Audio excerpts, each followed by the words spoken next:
할렐루야, 반갑습니다. 하동예안교회 강치영 목사입니다.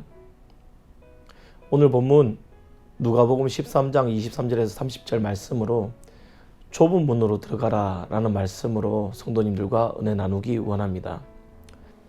어떤 사람이 여짜오되 주여 구원을 받는 자가 적으니까 그들에게 이르시되 좁은 문으로 들어가기를 힘쓰라.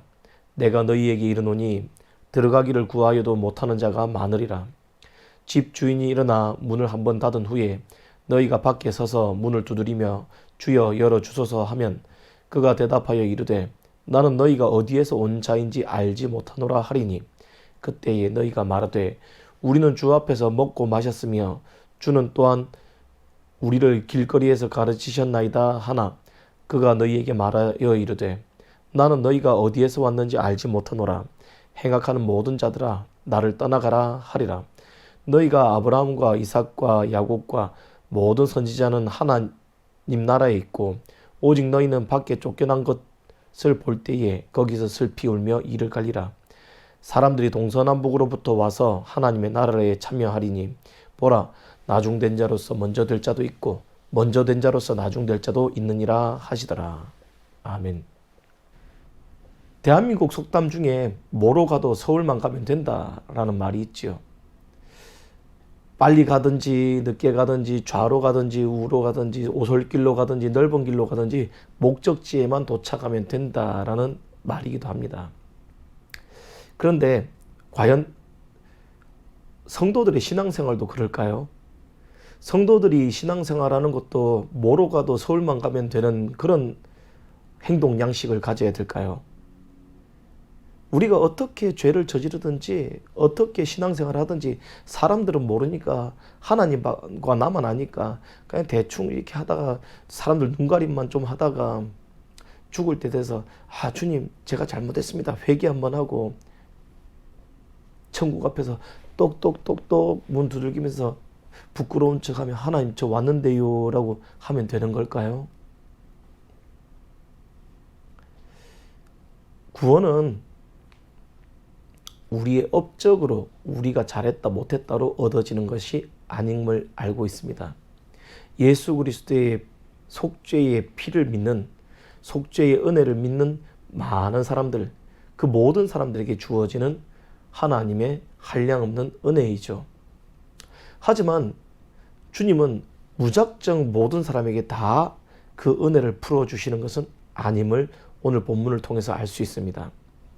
어떤 사람이 묻습니다. 주여 구원을 얻는 자가 적습니까? 라고 묻습니다. 쉽게 말하면 천국에 들어갈 자가 많습니까? 적습니까? 라는 질문이죠. 그런데 여기서 보아야 할 것이 그 구원을 얻는 대상의 한정적인 표본 모델이 어디에 있느냐? 주님과 함께 있었다. 주님의 말씀을 들었다는 사람에게로 한정 지어집니다. 이 세상의 모든 사람이 아니에요. 주님의 말씀을 들었다. 주님과 함께 동행했다. 그들 중에서 구원을 얻는 사람이 적으냐 많으냐가 결론 지어지는 거예요. 그런데 주님은 뭘 하시는 거는 좁은 문으로 들어가기를 힘쓰라. 많으냐 적으냐를 이야기하지 않으시고 너희가 구원을 얻으려면 좁은 문으로 들어가기를 힘써야 된다 라고 말씀을 하십니다.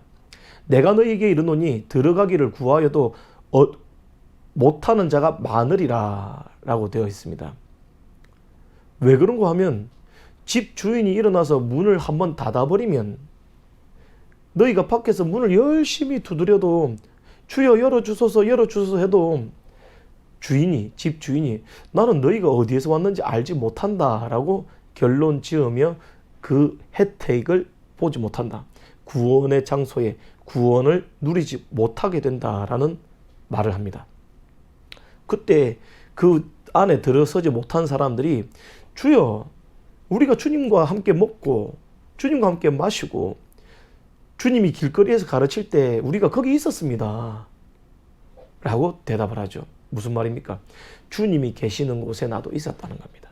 나는 주님과 상관없는 사람이 아니라 주님이 가시는 길에 동참했던 사람입니다. 동행했던 사람입니다. 주님을 알고 있는 사람입니다. 주님을 경험해 봤습니다. 이것을 마태복음 7장 21절 23절에서는 이렇게 이야기합니다. 나더러 주여 주여 하는 자마다 다 천국에 들어갈 것이 아니요 다만 하늘에 계신 내 아버지의 뜻대로 행하는 자라야 들어가리라. 그날에 많은 사람이 나더러 이르되 주여 주여 우리가 주의 이름으로 선지자 노릇하며 주의 이름으로 귀신을 쫓아내며 주의 이름으로 많은 권능을 행하지 아니하였나이까 하리니 그때 내가 그들에게 밝히 말하되 내가 너희를 도무지 알지 못하니 불법을 행하는 자들아 내게서 떠나가라 하리라. 아멘. 그날에 많은 사람이 천국에 들어가려고 모였습니다. 하지만 주님이 원하시는 조건 딱 하나가 있습니다.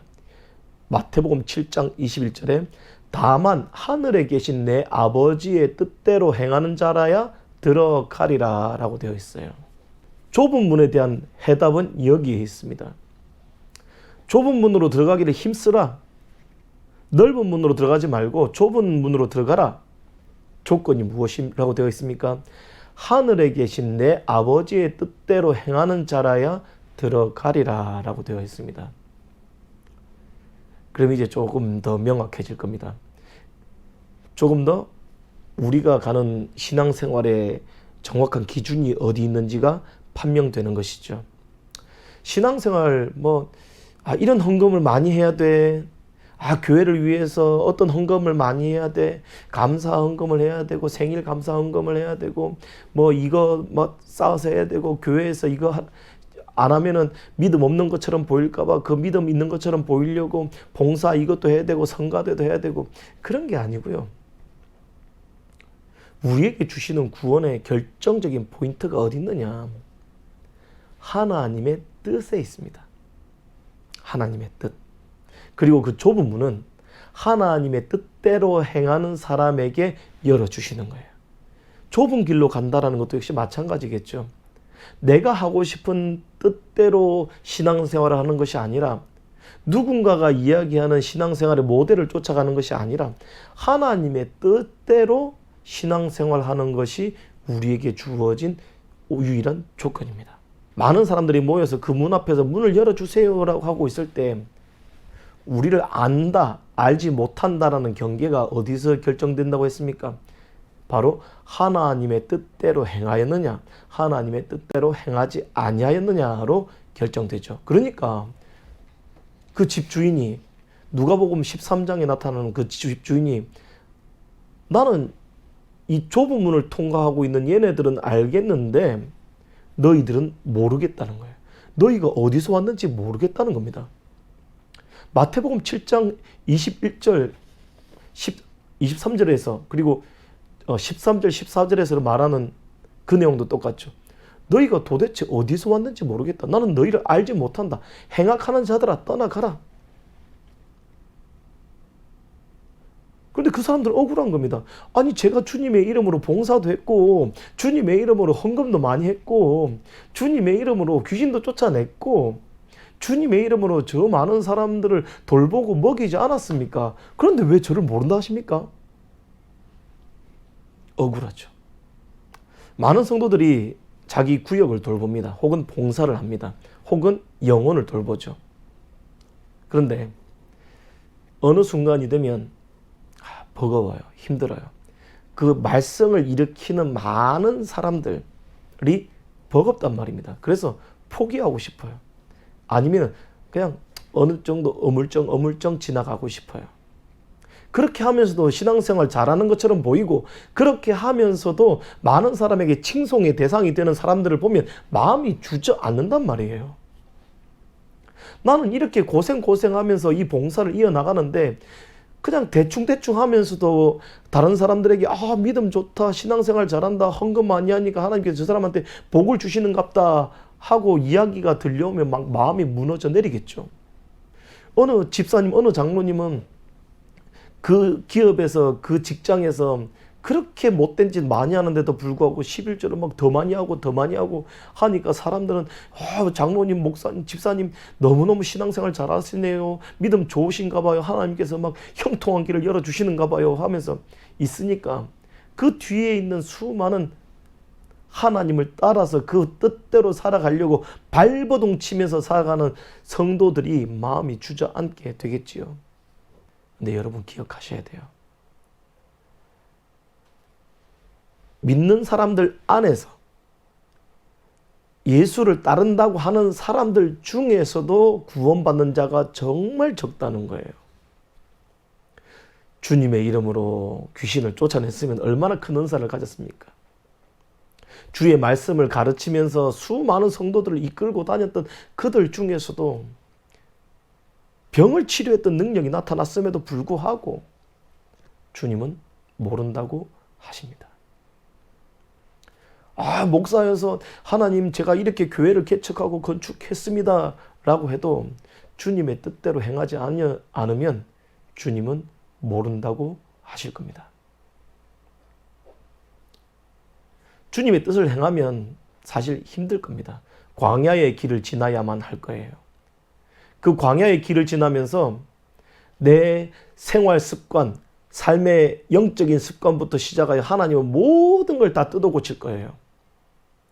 육신적인 습관들, 원망하는 습관들, 주저앉는 습관들조차 하나님을 바라보지 못하게 하는 그 많은 걸림돌들을 그 광야에서 다 허물어 버리실 거예요. 오직 하나님만 바라보게 하실 거란 말입니다.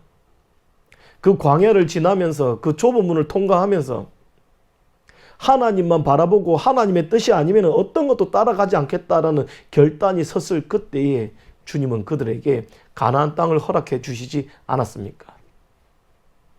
그 이스라엘 백성에게 광야의 길을 걸어가며 그들로 하여금 하나님만을 바라보게 하고 하나님의 법도를 배우고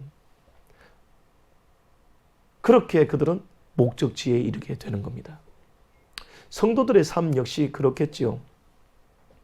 우리가 보기에 이렇게 하니까, 이렇게 헌금 많이 하니까, 이렇게 명성이 높아지니까, 사람들에게서 입에 오르내리니까 하나님 앞에 믿음이 좋은 것이어서 좋아서 그들이 복을 누리겠지라고 생각을 하게 됩니다. 그러다 보니 좋은 대학만 가면 그 사람이 어떤 신앙생활을 했는지와 관계없이 그 사람을 데려다가 네가 믿는 하나님을 들어보자. 너는 도대체 어떻게 열심히 했길래 하나님께서 그렇게 복을 주셔서 좋은 대학을 갔냐, 좋은 직장을 갔냐. 그러면 그들이 생각하는 기준이 무엇입니까? 어떤 과정을 거쳐서 하나님께서 복을 주셨는지가 중요한 게 아니라 그들이 당장 좋은 결과를 냈으니 너는 어떻게 신앙생활 했느냐를 쳐다보게 되겠죠. 그리고 그들은 자신들이 생각하는 좁은 길이 이렇게 결론이 내고 결실을 맺어야 된다라고 착각하게 되는 겁니다. 모두가 다 요셉이 될 수 없는 거죠. 모두가 다 다윗의 믿음을 가질 수가 없는 거예요. 모든 사람이 다 솔로몬처럼 그런 역할을 감당할 수 없는 거지요. 어떤 사람은 이런 성향으로 믿음 생활을 하고 어떤 사람은 저런 생활로 저런 믿음을 가지고서 하나님 옆에서 쓰임받는 사람도 있어요. 그런데 모두가 좋은 결과만을 거두어야 된다라는 압박에 시달리는 것 같습니다. 주님이 우리에게 원하시는 것은 주님의 뜻대로 살아가는 그 삶의 여정을 원하시지요. 결과에 집착하지 말고 결과만을 막 붙들고서 그 결과를 얻으려고 발버둥 치지 말고 하나님과 손잡고 그 손 놓치지 않고 힘들고 어려워도 포기하지 않고 주님만을 의지하고 살아가는 그 시간을 원하신다 이 말입니다. 좁은 문은 마치 광야 같습니다. 주님 손 붙잡고 그 험난한 시간, 그 험난한 길을 겪어내야만 하지요. 그러니 사람들은 편한 길을 찾고 싶습니다. 그 어려움 겪고 싶지 않아요. 내 자녀가 아파서 발버둥 치는 거 겪고 싶지 않고 직장에 떨어져서 막 눈물 흘리며 어떻게 찾아볼까, 어떻게 직장을 갈까 그런 어려움 당하는 걸 원치 않아요. 부모가 기도했으니까 형통한 길로만 가기를 원하지요. 그 어려움 속에서 살아계신 하나님을 경험하기보다 그냥 너희들은 편안하게 살아가기를 원하는 부모의 마음이 왜 없겠습니까? 왜 성도들 마음속에 없겠어요? 하지만 그 어려움을 지나가며 고통을 지나가며 살아계신 하나님을 경험하고 그분의 말씀에 붙잡히어서 우리의 구원을 놓치지 않기를 더 원하신다는 사실을 기억해야 합니다. 아무리 우리가 많은 것을 얻었어도, 아무리 많은 부를 가졌어도, 휘황찬란한 차를 가지고 휘황찬란한 집을 가졌어도 우리의 구원을 놓쳐버리면 무슨 소용입니까? 사랑하는 성도 여러분, 여러분의 구원을 완성해 나가시기 바랍니다. 그리고 그 목적지를 향해서 가는데 좁은 문으로 향해 가시기 바랍니다. 좁은 문 앞에 이르는 수많은 사람들은 믿지 않는 사람들이 아니었습니다. 예수를 모르는 사람들이 아니었다 이 말입니다. 예수를 믿고 은사가 나타나고 수많은 영향력들을 행사했음에도 불구하고 주님은 하나님의 뜻대로 행하지 않은 그 사람들을 향해서 나는 너희를 모른다라고 결론 짓습니다. 성도의 믿음 생활은 보여지는 데 있는 것이 아니라 우리가 하나님의 뜻을 행했느냐 행하지 않았느냐에 있습니다. 하나님의 뜻을 행한다는 것은 곧 믿음이지요. 믿음은 행동으로 나타납니다. 믿음이 있다고 하면서 행동하지 않으면 곧 지식은 있지만 행하지 않은, 하나님의 뜻을 알고 있지만 행하지 않은 것이겠지요. 여러분의 믿음이 하나님의 뜻을 행동하는 데까지 이루어 나갈 수 있기를 간절히 바랍니다. 믿노라 하면서 행하지 아니하는 그런 믿음 되지 마시고 좁은 길로 행하시는 여러분의 믿음이 반드시 하나님의 뜻을 행하는 데까지 나가시기를 바랍니다. 그 길은 협착하고 좁은 문을 통과해야 합니다. 어렵고 힘듭니다. 내 원하는 것을 때로는 놓아야 할 수도 있습니다. 나를 즐겁게 하는 것을 포기해야 할 수도 있습니다. 하지만 그 말씀에 순종하여 하나님의 뜻에 순종하여 반드시 주님께서 주시는 그 좁은 문을 통과하시고 구원을 얻어내시는 성도님들의 삶이 되시기를 간절히 축복합니다. 기도하겠습니다. 좁은 문을 들어가기 힘쓰라고 하시는 주님, 당장 우리 앞에 놓여진 편안한 길이 그렇게도 많음에도 불구하고 주님께서 원하시는 길은 좁은 문이었음을 알게 해주시니 감사합니다. 내가 하고 싶은 거, 내가 원하는 방식이 아니라 하나님께서 원하시는 방식으로 살아가도록 나를 붙들어 주시고 흔들리지 않게 인도하여 주옵소서. 우리의 마음은 여전히 갈대처럼 흔들리고 또 흔들려서 넓은 길을 바라보고 편안한 길을 바라보지만 주의 말씀 의지하여 좁은 길로 걸어가는 저희의 삶이 되게 은혜 베풀어 주시옵소서. 결단하게 하시고 행동하게 하여 주옵소서. 예수님의 이름으로 기도합니다.